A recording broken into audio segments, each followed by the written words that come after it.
Bonsoir, nouvelle vidéo. Alors, conversation d'un soir, et ce soir, on va dire, tiens, je m'aime, donc je suis. Et, et pas je pense, donc je suis. Un pouce, un commentaire, partagez. Hein, plus on est de fous, plus on rit, c'est ça, je crois. Ouais. Alors, je m'aime, donc je suis. Effectivement, le fait de s'aimer, ça va avoir une répercussion sur le physique. Je m'aime, donc je me sens bien, donc c'est physique, et aussi sur le mental, parce qu'on va avoir des pensées agréables, on va avoir envie de les partager, donc ça va apporter que des belles choses, c'est-à-dire se sentir bien, vouloir continuer à se sentir bien, et vouloir partager. Et encore, c'est vouloir, ça se fait naturellement quand on est bien. Donc c'est pour ça qu'il y a des gens qui ne s'aiment pas, parce qu'on leur a dit tout simplement que penser à eux, c'était égoïste. C'est l'inverse, c'est quand vous pensez aux autres et pas vous que vous êtes un égoïste. Si vous ne pensez pas à vous, vous allez vous sentir mal. Comment voulez-vous être bien avec les autres? C'est pas faisable, c'est pas logique, c'est enfantin. Pour commencer à penser à soi et s'aimer, ben c'est hyper facile en réalité. C'est que vous pouvez vous rendre compte que si vous pensez du mal de vous, ça vous fait mal. C'est aussi simple que ça. Vous aimer, c'est aussi aimer ce que vous avez fait jusqu'à maintenant dans votre vie. Vous aimer, c'est être en train de regarder des vidéos pour essayer de comprendre les choses, de vous comprendre. Vous savez, les questions existentielles, c'est qui suis-je, d'où je viens et où je vais. Ben, ces questions-là, c'est formidable que vous les posiez parce que ça veut dire que quelque part, vous avez envie de, de faire quelque chose pour vous, donc de vous aimer. Et ce qui veut dire que déjà, à la base, vous vous aimez. C'est simplement qu'il faut que vous preniez juste conscience de ça. Et en s'aimant, on va pouvoir être qui l'on est. Alors, être qui l'on est, c'est pas changer, être quelqu'un d'autre vis-à-vis du regard des autres, c'est être soi à 100%. C'est ça, quand on vous parle de développement personnel, c'est développement personnel, il n'y a pas à se développer, c'est simplement, soyez vous à 100%, quand vous avez envie de dire oui, vous dites oui, quand vous avez envie de dire non, vous dites non, quand vous avez un projet, une idée, faites-le. Demandez l'avis de personne, faites-le. Et vous vous rendrez compte que finalement, bah, c'est hyper facile. Et là, vous allez vous aimer parce que vous prendrez conscience que vous avez besoin que de vous, mais vous avez envie des autres, de partager avec les autres. Alors quand je dis demandez pas l'avis, vous pouvez demander un avis, on est d'accord, mais c'est pas non, ne fais pas ci, fais pas... non, non, c'est vous prenez les avis de chacun, admettons, mais c'est vous qui décidez, c'est vous. Et si vous décidez avec votre comme on dit bien, c'est décider en mon âme et conscience, et ma conscience. Donc c'est moi, c'est mon âme. Je vous écoute, d'accord, mais la décision m'appartient. Et le jour où je ferme les yeux pour cette décision, je m'aperçois si elle me fait du bien ou pas, je déciderai en fonction de ça. Et là, vous ne pouvez pas vous tromper. En faisant ça, vous allez prendre conscience que vous arrivez toujours à faire ce que vous voulez. Et c'est là que vous allez commencer aussi à prendre conscience que vous pouvez vous aimer encore plus. L'amour, il est illimité. L'amour va pouvoir vous permettre de vous adapter, que ce soit au niveau professionnel, familial ou autre. L'amour fait que si vous vous aimez, vous allez voir qu'il n'y a pas de situation insurmontable. L'amour fait faire des miracles. Et le premier miracle, c'est de prendre conscience que vous pouvez vous aimer. Tout simplement. Une fois que vous avez ça en tête, je vous assure que rien ne peut vous atteindre. Pourquoi certaines personnes peuvent vous atteindre? C'est parce que vous ne vous aimez pas. Vous leur donnez raison. Le jour où vous vous aimez, vous allez voir qu'ils ont tort en fait. Il n'y a rien à faire, ça se renforce tout seul en fait. Plus on va vous dire du mal, plus vous êtes là, ah oui, c'est bien, ah oui, ça t'appartient, tu as le droit de penser ça de moi, mais oui, mais c'est pas moi. Moi, le Reza que je connais, c'est pas celui que tu décris. Eh ben non, moi, l'avantage c'est que je le connais. Bah oui, c'est moi. Vous voyez? Donc quand vous avez pris cet état, vous avez pris conscience de ça, bah, rien ne peut vous atteindre. Même les personnes qui, souvent on voit des gens qui disent, qui vivent avec un pervers narcissique. Le pervers narcissique, il ne s'aime pas. Donc déjà, si vous vous aimez vous, il ne pourra pas vous atteindre. Mais s'il ne vous aime pas et vous ne vous aimez pas, forcément, il va user de plus vos faiblesses. C'est pas qu'il est plus fort que vous, c'est qu'il est plus en souffrance que vous. Voilà, il n'est pas plus intelligent non plus, c'est qu'il est plus en souffrance que vous. Il a besoin, il recherche quelque chose. Et c'est pour ça que les gens qui s'aiment n'attirent pas les pervers narcissiques. C'est l'inverse. Bah oui, quelqu'un qui s'aime, il est inébranlable. Il est là, il est droit, il s'affirme, il est posé, il est en harmonie. Vous savez, le fameux mot, il est en connexion. Bah, il est bien, il est ancré, il est bien sur ses pieds. Donc, personne ne peut venir le déstabiliser. L'idée va être là. Et c'est pour ça qu'il est très important que vous puissiez vous dire que c'est vous qui allez décider à partir d'ici et maintenant. Et je vous fais le pari que si vous dites, tiens, à partir d'ici et maintenant, j'ai dans la journée plusieurs fois me dire que effectivement, je peux m'aimer, je peux avoir confiance en moi et je vais toujours de l'avant, je réussis, quelles que soient les expériences que j'ai, j'arrive à toujours à appréhender de façon positive, de voir le côté positif des choses. Et vous verrez que c'est pas chercher à être positif à tout prix, ça sert à rien, c'est dans les livres ça. Mais par contre, de vous dire que vous pouvez ressentir les choses de façon positive parce que vous les expérimentez de l'intérieur. C'est forcément de l'intérieur que vous allez expérimenter les choses. Et vous allez voir que finalement, quand vous avez sur un événement quelconque, une colère ou une tristesse, vous allez aussitôt vous mettre en mode de vous auto-réparer, de vous auto-guérir, de vous dire la tristesse, là, il faut que j'aille la chercher, il faut que j'aille au plus profond de cette tristesse pour voir qu'est-ce qui me gêne, pour pouvoir l'extirper. Donc tout ça, ce sont des actes que vous mettez en place inconsciemment, mais il faut le savoir. Le problème, c'est qu'on ne nous explique pas tout ça, on ne nous apprend pas ça à l'école. À l'école, on nous apprend quoi? On nous apprend simplement même pas, on ne nous apprend rien en fait à l'école. C'est de retenir. Parce qu'on ne nous apprend même pas comment retenir. On vous dit à l'école, quand on met des enfants 7 à 8 heures assis sur une chaise, alors que le pouvoir de concentration, il est d'une demi-heure. Au bout d'une demi-heure, il faut bouger. Un enfant, il a besoin de bouger. Après, on va vous dire que votre enfant, il est hyperactif, il est TDAH, il est dans la lune. Pas du tout, un enfant n'est pas dans la lune, il est en état de conscience modifié, ce qui est un phénomène naturel, ce n'est pas une tare, ce n'est pas une maladie. Et un enfant hyperactif, c'est un enfant, il n'est pas hyperactif. Un enfant a besoin de bouger. Sauf qu'on veut qu'il reste sur sa place, sur cette chaise. On ne lui demande pas de réfléchir, on ne lui demande pas de se servir de sa tête. Et d'ailleurs, les gens qui vous demandent, ils ne peuvent pas vous demander ça parce qu'ils ne le font pas eux-mêmes. Un enfant, il faudra lui apprendre à se servir de son cerveau. C'est lui apprendre à apprendre. Et là, il va être s'intéresser. Et dans des domaines en plus qu'il pourrait choisir.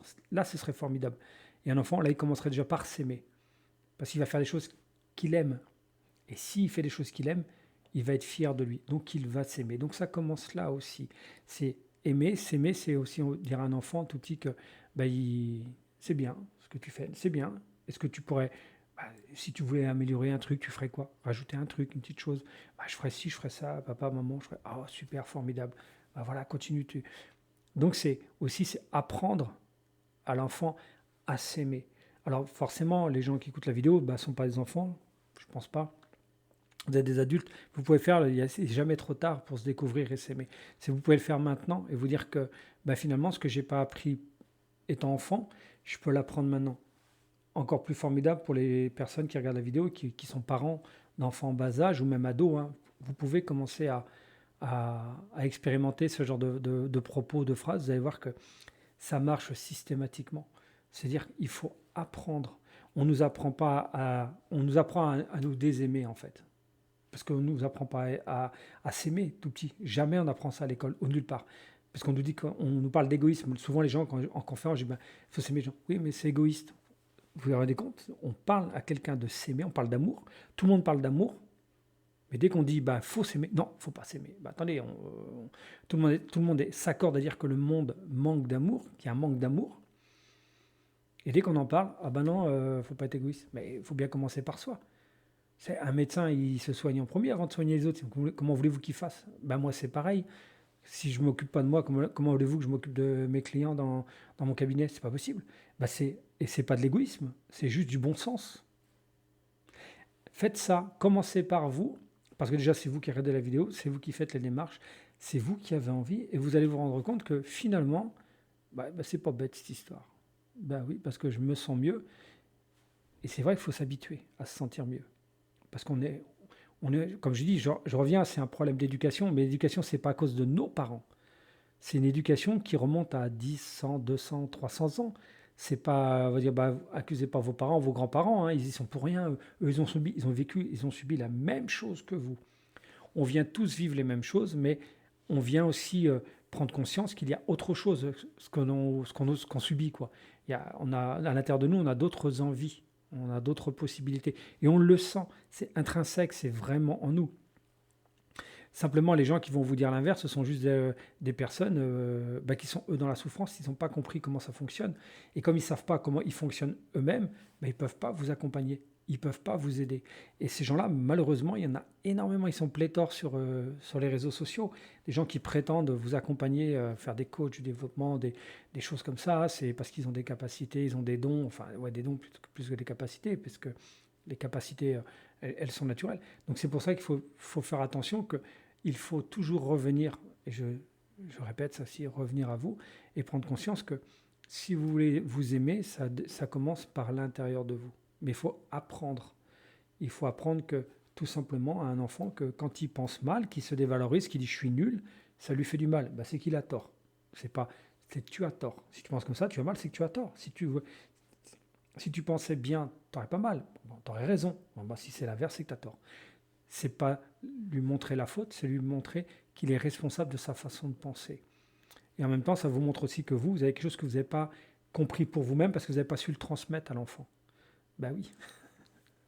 Un enfant, il modélise, hein, lui, il copie. Hein. Si à un moment donné, votre enfant, vous sentez qu'il part un peu de travers, analysez votre vie, asseyez-vous, dites, bon, qu'est-ce qui me gêne moi en ce moment?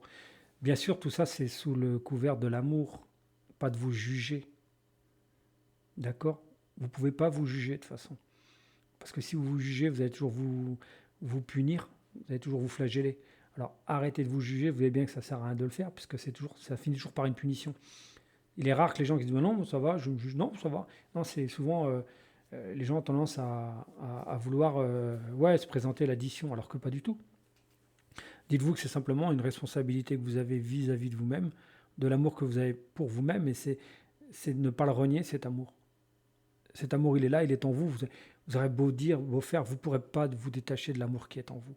Cette lumière que vous avez à l'intérieur de votre ventre, là, cette lumière qui rayonne, qui bat comme un cœur, c'est une lumière d'amour qui fait que battre à chaque respiration, à chaque pensée que vous avez, c'est simplement une pensée d'amour.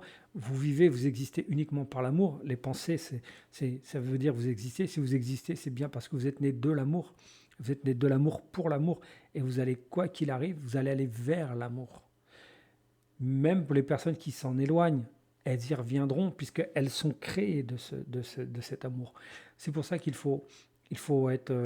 alors, je ne vais pas dire d'être patient avec les gens qui ne sont pas dans l'amour, mais à la limite, il ne faut pas s'en occuper. Ils auront leur prise de conscience en temps et en heure. Vous êtes là, vous êtes en train de regarder cette vidéo ou d'autres vidéos ou des livres de développement, de livres spirituels, et vous allez révéler des choses, vous allez réveiller des choses. Et ben, cet amour qui est en vous, vous allez le réveiller parce qu'il est déjà là. Et je le répète, hein, quasiment toutes les vidéos, c'est que vous n'apprenez rien des autres. Vous apprenez de vous-même. C'est en vous. Vous venez d'abord de l'amour pour venir vous incarner sur la terre, dans le matériel, dans le charnel. Donc vous venez d'abord de l'amour. Donc vous êtes amour avant tout. Vous allez y retourner, quoi qu'il arrive. L'idée, c'est d'y retourner maintenant avec cette conscience que vous êtes en train de le faire dans cette vie-là. Posez-vous la question, vous dites tiens, dans cette vie-là actuelle, vous faites même ça, vous touchez les mains comme ça en vous disant tiens, ouais c'est moi, je suis bien vivant, je suis là, mais pourquoi dans cette vie-là j'ai cette recherche, cette quête personnelle? Pourquoi je veux découvrir qui je suis réellement? Dites-vous bien, c'est parce que vous êtes un être d'amour, que vous êtes un être, certainement une âme, comme on dit, une vieille âme, une âme très âgée. Et vous êtes en train de vivre votre parcours, et votre parcours, il est tout simple. C'est-à-dire que si vous avez d'expérience, et expérience, je parle pour les gens qui ont l'esprit un peu plus ouvert que sur les vies antérieures, c'est-à-dire que vous avez, il y a de la route, quoi, comme on dit. C'est que voilà, cette route, vous la faites. Vous êtes toujours dessus, vous avancez, et c'est ça qui est formidable. Mais il faut avoir conscience que si vous n'avez pas simplement une once, j'ai bien une once d'amour pour vous, tout ça va être que de la théorie. Alors que si vous laissez faire la pratique, si vous laissez faire votre cœur, si vous vous laissez tranquille, vous allez voir que finalement, vous aimez, c'est très agréable et c'est très facile surtout. Vous pouvez revenir sur votre passé et dire qu'il a été difficile, d'accord, ok, c'est vrai, il est difficile, il y a de la souffrance, on est d'accord. Mais aujourd'hui, vous pouvez décider de percevoir les choses différemment et vous dire que ce passé difficile ne vous empêche pas d'être la belle personne que vous êtes aujourd'hui. C'est une réalité, ça. D'accord? Donc c'est pour ça que même si pour que les personnes qui ont ce qu'on appelle des enfances, mais hyper difficiles, si ces personnes-là sont en train de visualiser cette vidéo ou de lire des livres sur le développement personnel, la recherche spirituelle, ce que vous voulez, bah, ces gens-là, ils ont une ressource en eux qui est infiniment, infiniment puissante. Puisque malgré, on va dire, je dis bien malgré, alors que c'est pas malgré, cette enfance difficile, elles sont dans la recherche de qui elles sont, de vouloir aller vers le bonheur, de s'aimer. Ben, je trouve que c'est formidable. C'est pour ça que faut pas jeter la pierre, ce qu'on dit à nos ancêtres, à nos parents ou autres. C'est au contraire, c'est se dire que bah, eux, ils ont vécu la même chose que nous. Hein, ils n'ont pas rigolé tous les jours non plus. Mais nous, dans notre vie, pour ceux qui n'ont pas eu la chance d'avoir des parents qui avaient peut-être une ouverture d'esprit, qui étaient trop dans la souffrance, hein. Attention, c'est pareil, hein, c'est une histoire de souffrance, tout ça, ou d'autres qui ont eu des parents bah, dans l'ouverture d'esprit, qui les ont accompagnés, les ont guidés, c'est très bien. Moi, je répète ça dans mon bureau aux gens qui m'amènent leur enfant, je leur dis, vous vous rendez compte, c'est, ce que vous faites, c'est formidable, parce que votre enfant, il a 5 ans, 10 ans, 12 ans, et vous l'amenez faire de l'hypnose ou du magnétisme. Vous apprenez à votre enfant à avoir une ouverture d'esprit qui va systématiquement l'amener à la guérison. En plus, moi, dans mon bureau, bah, quand je discute avec les gens, je leur parle de ça. Je leur dis, mais faut apprendre à apprendre de son cerveau. Et pas mémoriser bêtement, mais apprendre à se servir de son cerveau. Donc, forcément, ce que je pratique, la programmation neurolinguistique, et les gens me disent, mais c'est vrai, on ne nous apprend pas ça. Ben non, on ne vous l'apprend pas. On ne vous l'apprend pas pour différentes raisons. Mais maintenant que vous le savez, que vous en êtes conscient, vous savez que ça existe, faites vos recherches. Apprenez par vous-même. Et vous verrez que si vous apprenez par vous-même, vous ne pourrez apprendre que des choses que vous aimez, puisque vous voulez du bien, puisque vous vous aimez finalement. Et c'est là que vous vous rendez compte que, ben effectivement, lorsque je m'aime, je suis, tout simplement. Voilà, je vous souhaite une bonne fin de journée, de soirée. Alors, bien sûr, je répète, ça peut être barbant, mais voilà, c'est un pouce, un commentaire, un partage. Et voilà, je vous dis à la prochaine vidéo. Au revoir.